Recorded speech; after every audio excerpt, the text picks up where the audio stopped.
Good morning, everyone. How many of you have ever made a mistake? Pause for response. That's all of us, right? Mistakes are universal. No one escapes them. But here's the truth I want to share with you today. Every mistake is not a dead end. It's a detour on the road to wisdom. We live in a world that often celebrates perfection, flawless performances, instant success stories, and curated highlight reels on social media. But behind every triumph, there's usually a trail of missteps, failures, and lessons learned the hard way. So today, I want to reframe how we see mistakes, not as embarrassments to hide, but as stepping stones to growth. Mistakes are often seen as something to avoid at all costs, something to be ashamed of, or even as proof of our inadequacy. But if we shift our perspective, we realize that mistakes are not just unavoidable. They are essential. They are, in fact, some of the most powerful teachers we will ever encounter. Unlike theoretical knowledge, which we absorb passively, mistakes force us to engage deeply with our experiences. They leave an imprint on our minds and hearts that no textbook or lecture ever could.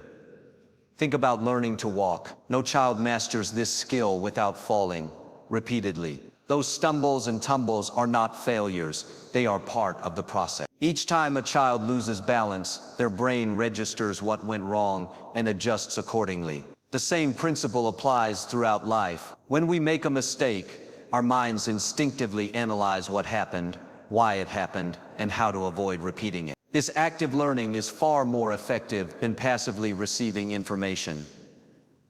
Consider the world of science and invention. Some of the greatest discoveries in history came from mistakes or unexpected outcomes. Alexander Fleming didn't set out to discover penicillin. He noticed mold-killing bacteria in a contaminated petri dish. The Post-it note was born when a scientist at 3M created a weak adhesive, initially deemed useless, until someone realized its potential for temporary sticking. These failures led to breakthroughs precisely because the inventors were open to learning from what went wrong.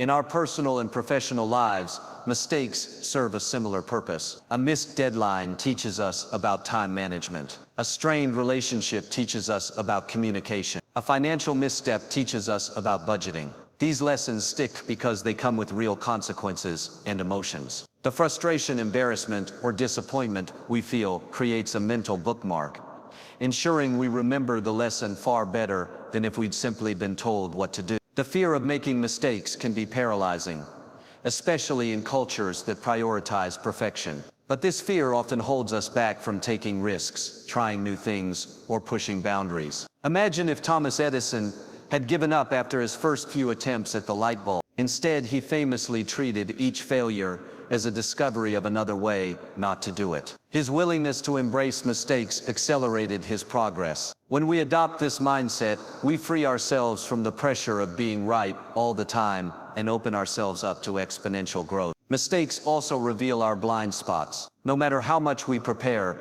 there are gaps in our knowledge or judgment that only experience can expose. A chef might know every technique in theory, but it's the burnt dish that teaches them the precise heat level for perfection. A manager might study leadership principles, but it's the miscommunication with a team member that shows them how to adapt their approach. These are lessons that no seminar or book could fully convey. Moreover, mistakes build humility. They remind us that we are constantly evolving, that expertise is not static, and that there is always more to learn. This humility makes us better learners, collaborators, and leaders. When we acknowledge our errors, we create an environment where others feel safe to do the same. This fosters a culture of continuous improvement rather than one of blame and defensiveness. The key is to approach mistakes with curiosity rather than shame. Instead of asking, "Why did I mess up?" ask, "What can I learn from this?" This shift in questioning transforms a negative experience into a constructive one. It turns a moment of perceived failure into a stepping stone toward greater competence and wisdom. In every field, art, business, sports, relationships, the people who achieve mastery are not those who never err, but those who use their errors as fuel. They understand that mistakes are not the opposite of success. They are part of the journey to success. Every misstep, every oversight, every failure is a deposit into the bank of experience. And with enough deposits, we withdraw wisdom. So the next time you make a mistake, pause before you judge yourself. Recognize it for what it truly is. A lesson in disguise, an opportunity to grow, and a necessary step on the path to becoming wiser, stronger, and more capable. The only real mistake is the one we don't learn from. Failure is not the opposite of success, it's the foundation. Every time we stumble and find the strength to rise again, we're not just recovering, we're building something far more valuable than momentary victory. We're constructing resilience, that unshakable inner fortitude that allows us to face greater challenges ahead. This process isn't glamorous. It's often messy, painful, and humbling. But just as muscles grow through resistance, our character develops through adversity. The most resilient people you admire weren't born that way. They were forged through repeated challenges, setbacks, and the conscious decision to keep moving forward, despite them. Consider the metaphor of a sword being tempered. The finest blades don't come from being shaped once and left untouched. They're repeatedly heated, hammered, and cooled. A process that would destroy weaker materials, but instead makes the steel stronger. Our lives follow a similar pattern. Each failure is like another pass through the fire, another strike of the hammer. At the time, it feels like destruction, but in reality, it's transformation. The Japanese art of kintsugi offers another powerful metaphor. Broken pottery repaired with gold, making the mended cracks more beautiful than the original piece. Our failures, when we learn from them and integrate their lessons, become the golden seams that make us more interesting, more complex, and ultimately, more valuable. The science of neuroplasticity confirms this at a biological level. When we push beyond our comfort zones and fail, our brains physically rewire themselves. Neural pathways strengthen with repeated effort, even and especially when that effort includes setbacks. Each time we recover from disappointment or failure, we're literally building new mental infrastructure for handling future challenges. This explains why people who faced moderate adversity often develop greater psychological resilience than those who've experienced either constant trauma or no challenges at all. It's not the failure itself that matters most, it's our response to it. History's most inspiring figures demonstrate this principle time and again. Abraham Lincoln lost multiple elections before becoming one of America's greatest presidents. Stephen King's first novel was rejected 30 times before finding a publisher. Oprah Winfrey was fired from her first television job. What separated these individuals wasn't some immunity to failure, but rather their refusal to let failure define them. They understood that resilience isn't about avoiding falls, it's about developing the ability to get up one more time than you're knocked down. In our modern world of instant gratification and curated social media perfection, we've developed an unhealthy relationship with failure. We hide our stumbles and highlight only our successes, creating the illusion that everyone else is gliding effortlessly. This distorted perception makes our own failures feel like personal deficiencies, rather than universal human experience. But the truth is that every meaningful achievement rests on a hidden foundation of attempts that didn't work out. The difference between those who ultimately succeed and those who don't often comes down to persistence. The willingness to endure repeated failures while maintaining faith in the eventual outcome. Developing true resilience requires changing our internal narrative about failure. Instead of seeing setbacks as proof of our limitations, we can view them as necessary steps in our growth. This mindset shift transforms failure from something to be feared into something to be mined for lessons. When a project doesn't work out, instead of thinking, I'm a failure, we can ask, what part of this worked well? What would I do differently next time? How is this preparing me for future challenge? This approach doesn't eliminate the sting of disappointment, but it does prevent that sting from paralyzing us. The workplace provides clear examples of resilience in action. Studies show that employees who are allowed to fail and learn from mistakes become more innovative and engaged. Companies that punish every error create cultures where people play it safe,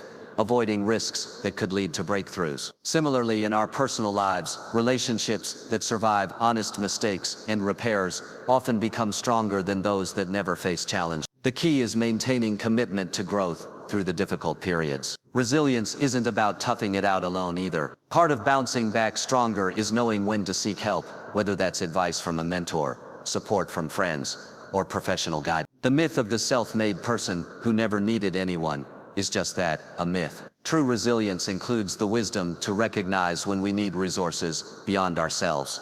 and the courage to ask for them. As we accumulate these experiences of falling and rising, something remarkable happens. We develop what psychologists call failure tolerance, the ability to take setbacks in stride without losing confidence in our overall ability. This creates a virtuous cycle. The more we experience failure in recovery, the less we fear future failures, which makes us willing to take appropriate risks, leading to greater achievements. This process of building resilience through failure never really ends. Just when we think we've mastered it, life presents new challenges that test us in different ways. But with each round, we bring the lessons from previous experiences, making us better equipped to handle what comes. The person who's failed many times but kept going possesses something far more valuable than natural talent. They have proven durability, the kind that can't be faked or shortcut. Ultimately, the resilience forged through overcoming failures gives us more than just the ability to survive hardships. It provides the confidence that comes from knowing we've faced difficulties before and found a way through. This confidence isn't brash or arrogant,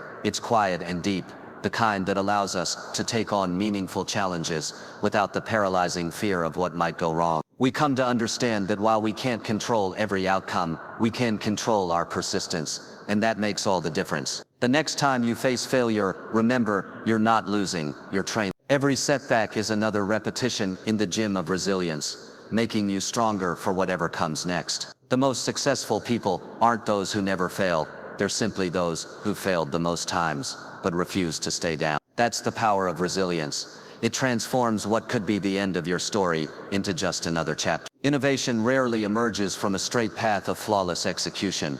More often, it's born from unexpected detours, accidental discoveries, and the willingness to find value in what initially appears to be failure. Some of humanity's most transformative breakthroughs came not from meticulous planning, but from curious minds, recognizing potential where others saw dead end. The microwave oven, for instance, sprang from a radar engineer noticing a candy bar melting in his pocket near microwave emitting equipment. Post-it notes originated when a scientist at 3M created a weak adhesive that seemed useless until someone envisioned its potential as a repositionable bookmark. Even the pacemaker owes its existence to an engineer who mistakenly placed a resistor of the wrong size into a circuit, only to discover it produced electrical pulses, mimicking a human heartbeat. These weren't just happy accidents, they were moments where perceptive individuals reframed mistakes as opportunities. This phenomenon reveals a fundamental truth about human progress. Rigid adherence to the right way often stifles creativity, while flexibility, in the face of unexpected outcomes, can lead to revolutionary ideas. In scientific research, this principle is formalized as serendipity, the act of finding something valuable while searching for something else entirely. The discovery of penicillin by Alexander Fleming occurred precisely because he didn't immediately discard contaminated petri dishes, instead investigating why bacterial colonies were dying near mold. This mindset shift from dismissing anomalies to studying separates incremental progress from groundbreaking innovation. Organizations that cultivate this approach encourage employees to document and share interesting failures rather than hide them, creating institutional knowledge that can spark future innovations. The creative arts particularly embody this principle. Bob Ross famously transformed painting mistakes into happy little accidents, modeling how perceived flaws can become defining features of a work. Jazz musicians build entire improvisational passages around wrong notes,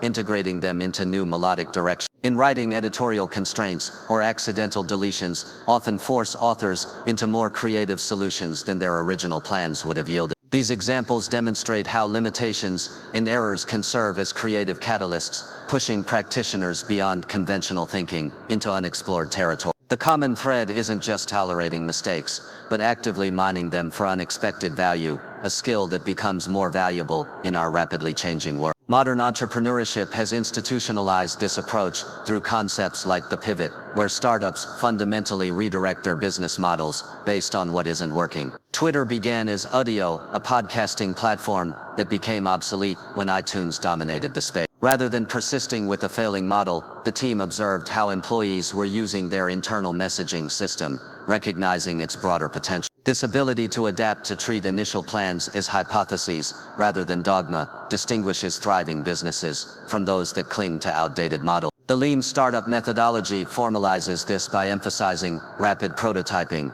immediate user feedback, and iterative development, where failures provide crucial market intelligence. Psychological research identifies two mindsets that determine whether mistakes become innovation springboards or sources of paralysis. A fixed mindset interprets errors as evidence of inherent limitations, while a growth mindset views them as information for improvement. Organizations that punish failure train employees to conceal mistakes and avoid risks, guaranteeing stagnation. By contrast, companies like Amazon celebrate high-quality failures, ambitious experiments that provide valuable insights regardless of outcome. This cultural difference explains why some teams produce incremental improvements, while others achieve market-defining breakthroughs. The history of technology overflows with examples where solving one problem accidentally solved another. The development of synthetic dyes in the 19th century led to breakthroughs in chemotherapy drugs. GPS technology, initially created for military navigation, now enables everything from food delivery apps to earthquake monitoring. These cascading innovations occur because curious minds maintain openness to alternative applications. They see beyond the immediate mistake or dead end to potential no one else has imagined. Many people discover their true passions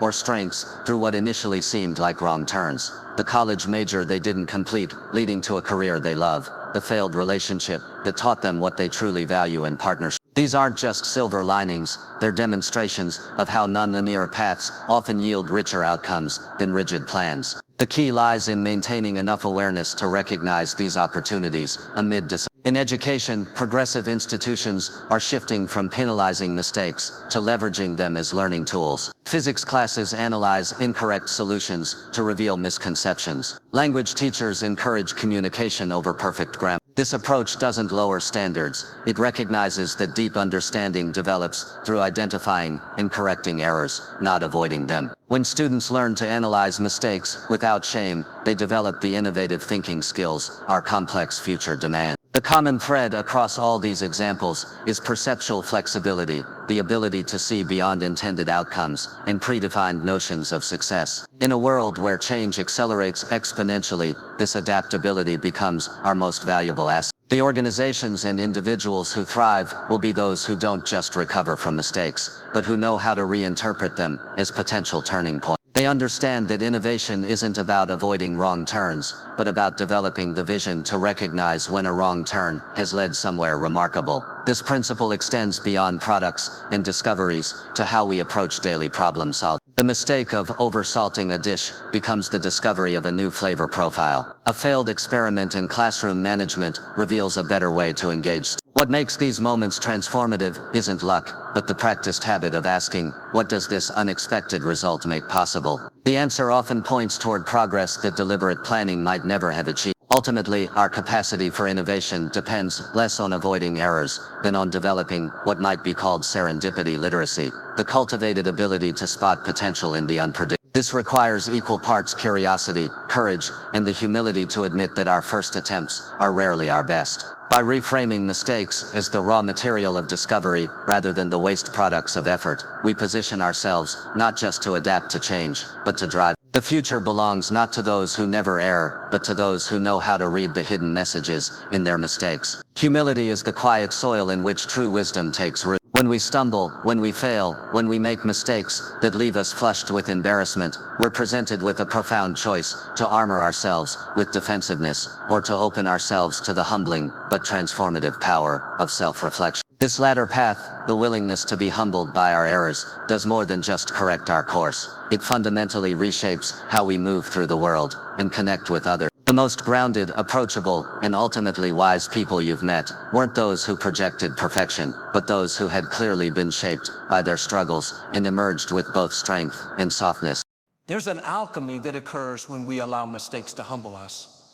The ego, that fragile construct that insists we must be right, must appear competent, must never show weakness, begins to soften. In its place grows something far more durable and authentic.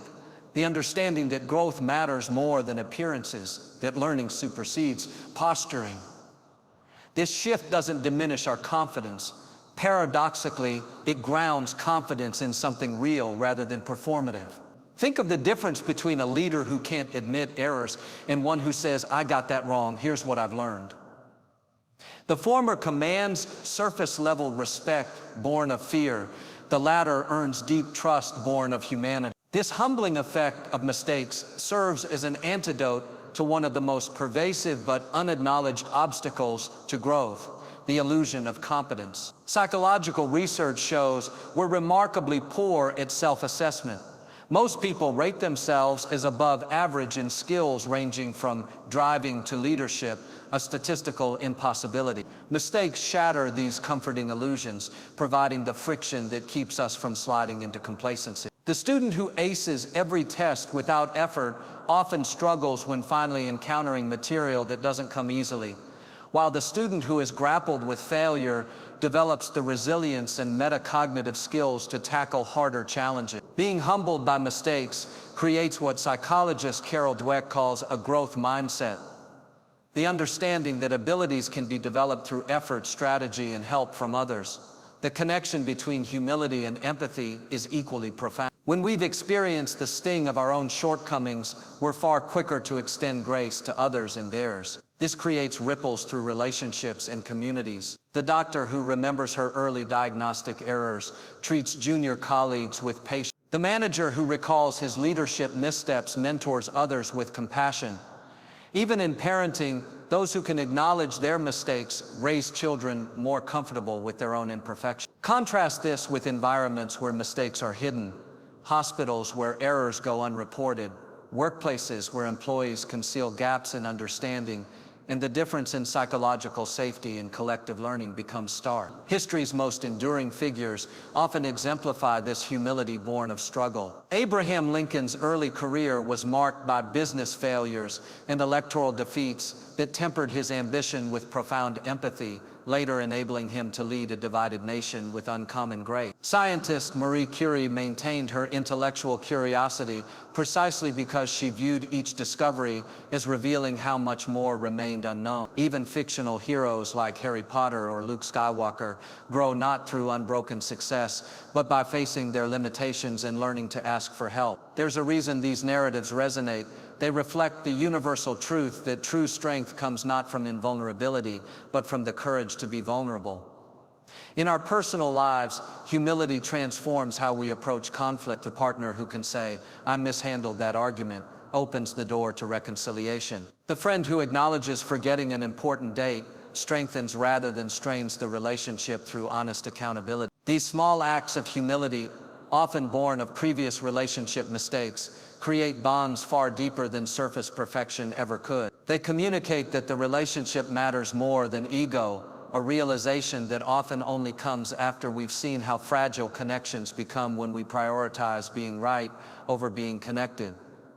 Professional fields increasingly recognize this dynamic. Medical schools now teach error disclosure protocols, helping physicians communicate mistakes to patients in ways that maintain trust. Tech companies conduct postmortems after projects fail, focusing not on blame but on systemic learning. These practices only work when participants can set aside defensiveness, when the organizational culture values humility over face-saving. The result isn't diminished excellence, but sustainable excellence that adapts and improves. The relationship between humility and wisdom has been recognized across cultures and eras. Eastern philosophies like Buddhism emphasize beginner's mind, the openness that comes from releasing the pretense of mastery. Ancient Greek philosophy prized Socratic wisdom, knowing the limits of one's knowledge. Modern psychology confirms these insights. Those who score higher on humility scales demonstrate better learning outcomes, stronger relationships, and more effective leadership. The through line is clear. Humility isn't weakness, but the foundation of genuine strength.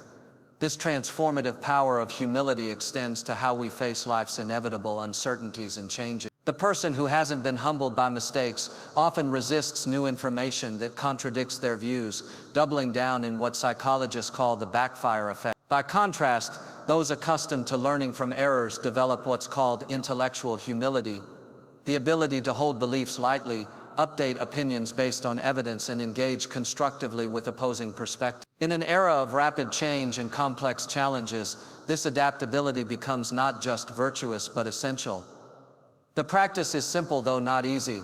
When mistakes happen, pause before reacting defensively. Ask what the experience can teach you about your blind spots, about the systems you operate within, about how to better serve others. Reflect on how this humbling moment might make you more patient with others' struggles. Notice how owning errors rather than hiding them changes your relationships and self-regard over time. This isn't self-flagellation, it's the opposite, treating yourself as a work in progress deserving of honest reflection rather than unrealistic expectations. What emerges from this practice is a quiet confidence far more durable than the brittle veneer of perfectionism. You become like the seasoned sailor who respects the sea's power rather than the boastful novice who courts disaster. There's freedom in no longer needing to be right all the time, in measuring yourself by growth rather than performance. And there's profound connection in being someone others can approach with their own struggles, knowing you'll respond with understanding rather than judgment. This is the ultimate gift of mistakes that humble us. They sand down our sharp edges,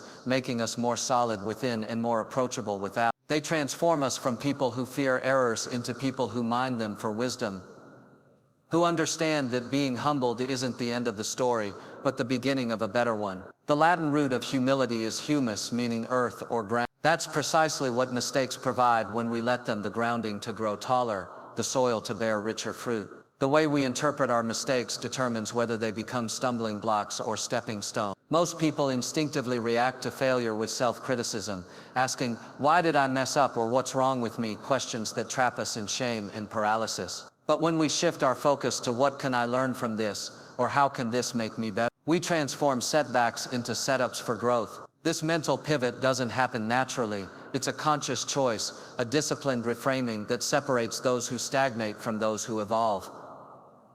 Consider two employees who receive critical feedback on a project. The first takes it personally, dwelling on the embarrassment of falling short. The second analyzes the critique for actionable insights, asking, "What specific skills do I need to improve and who can help me bridge this gap?" The same event occurs, but their interpretations lead to vastly different outcomes. This is the power of cognitive reframing, a psychological tool that allows us to extract value from experiences that might otherwise demoralize. Research in resilience psychology shows that people who practice reframing recover from setbacks faster, adapt more effectively to change, and maintain higher motivation in the face of challenges. The science behind this lies in neuroplasticity, the brain's ability to rewire itself based on repeated thought patterns. Every time we choose to view a mistake as data rather than defeat, we strengthen neural pathways associated with problem solving and emotional regulation. Conversely, habitual self-criticism reinforces pathways linked to anxiety and avoidance. Elite athletes exemplify this principle.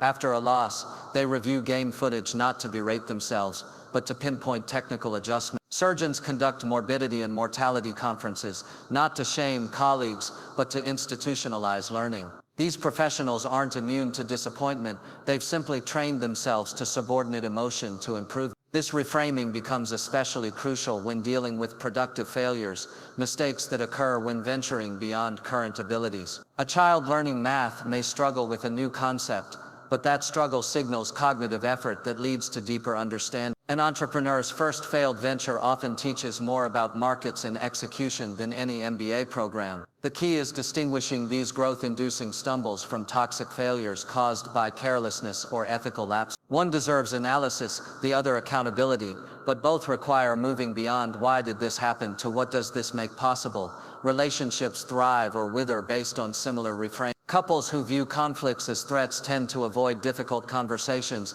allowing resentment to build. Those who frame disagreements as opportunities to understand each other better develop deeper intimacy. The same argument occurs in both scenarios, but the meaning assigned to it determines whether the relationship grows stronger or drifts apart. This principle extends to parenting. Children whose mistakes are met with curiosity, "What led you to that choice?" rather than condemnation, "How could you be so careless?" develop stronger critical thinking and self-awareness. Organizations that institutionalize this mindset create cultures of innovation. At Pixar, directors conduct brain trust meetings where filmmakers dissect story flaws and works in progress, not to attack but to elevate the project. Silicon Valley's mantra of "fail fast, fail forward" encourages rapid prototyping and iterative improvement. These environments don't celebrate failure itself, they celebrate the learning extracted from it. Contrast this with blame cultures where employees hide errors, allowing small problems to metastasize into disasters, as seen in the Chernobyl disaster, where initial mistakes were concealed. The difference isn't in the quality of people but in the frameworks they use to process setbacks. The ancient Stoics practiced a version of this through premeditatio malorum, the premeditation of evil. By mentally rehearsing potential failures and their solutions, they reduced the emotional sting of setbacks when they occurred. Modern equivalents include contingency planning in business, or if-then planning in psychology.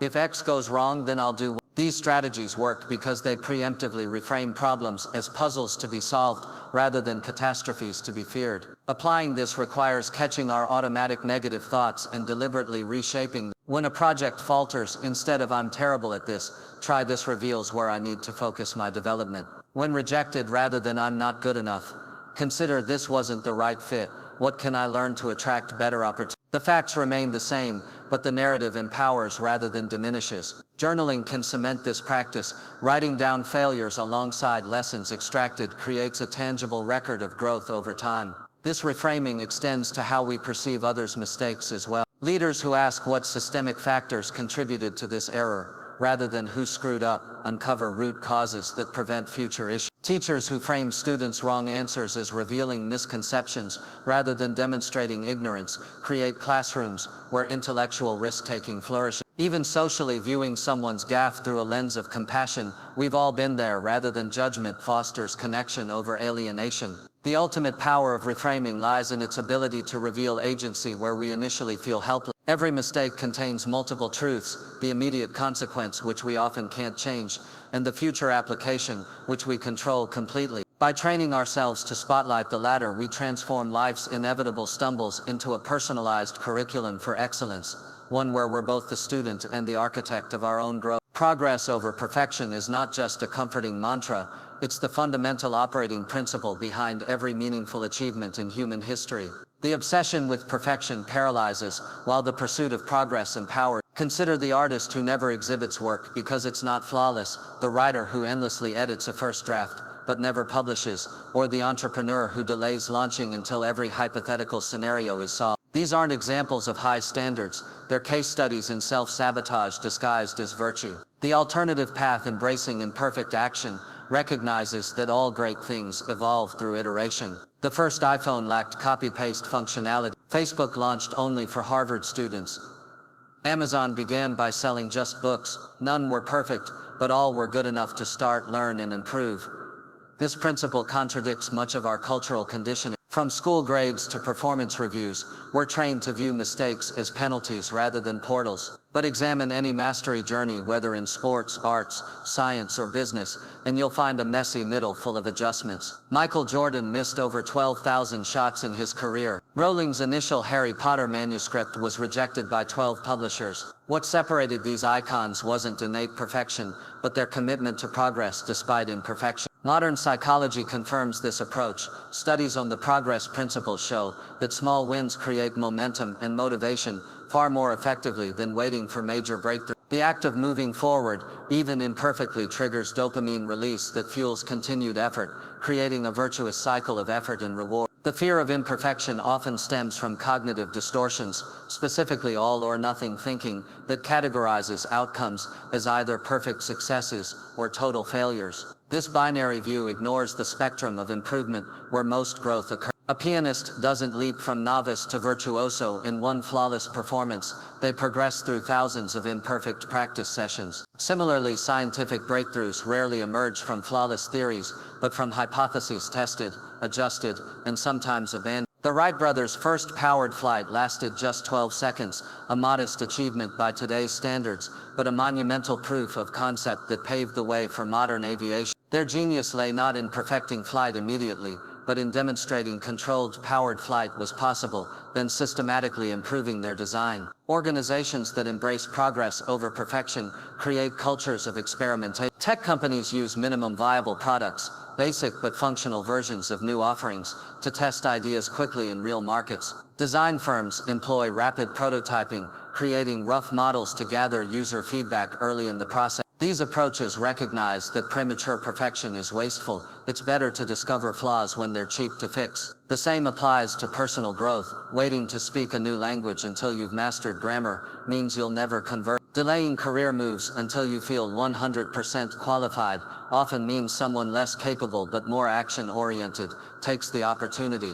Progress happens at the edge of discomfort, not in the comfort of preparation. The relationship between progress and perfection also reveals a counterintuitive truth. Sometimes good enough is optimal. Economists describe this as the 80-20 rule, the observation that 80% of results often come from 20% of effort, with diminishing returns thereafter. An academic paper submitted after thorough research fences knowledge more than one endlessly polished but never published. A home-cooked meal with minor flaws nourishes better than a never-completed attempt at culinary perfection. This isn't an argument for mediocrity, but for recognizing when additional effort yields disproportionately small returns, a concept psychologists call satisficing. Sufficing. The emotional toll of perfectionism is well documented: anxiety, procrastination, and burnout. By contrast, focusing on progress cultivates resilience. Each small step becomes evidence of capability, building what psychologist Albert Bandura called self-efficacy,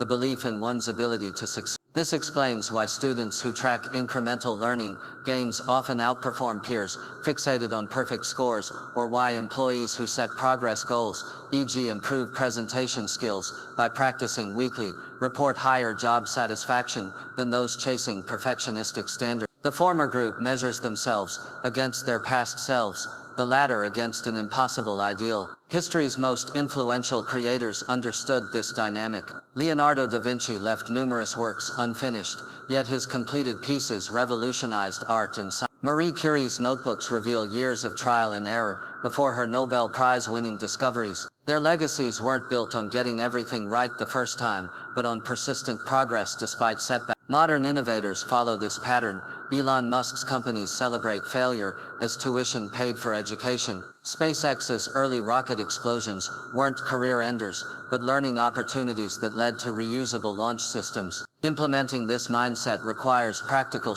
Instead of asking, "Is this perfect?" ask, "Is this better than last time?" Replace "I'll start when I'm ready" with "I'll become ready by starting." View feedback not as indictment but as free consulting from the universe. Track progress through journals or metrics to make improvement visible. Most importantly, separate standards from expectations. Maintain high aspirations, but expect the path to be uneven. The cumulative effect of this approach is profound. Over time, those who prioritize progress develop something more valuable than spotless records: anti-fragility, the ability to gain from disorder. Like bones that strengthen under stress, or immune systems that toughen through exposure, people who consistently engage with imperfection become more capable, adaptable, and ultimately, more impactful. Their confidence comes not from never failing, but from knowing they can fail and advance anyway. This is the essence of growth, not the elimination of flaws, but the expansion of capacity through engaged effort. The perfect is not just the enemy of the good,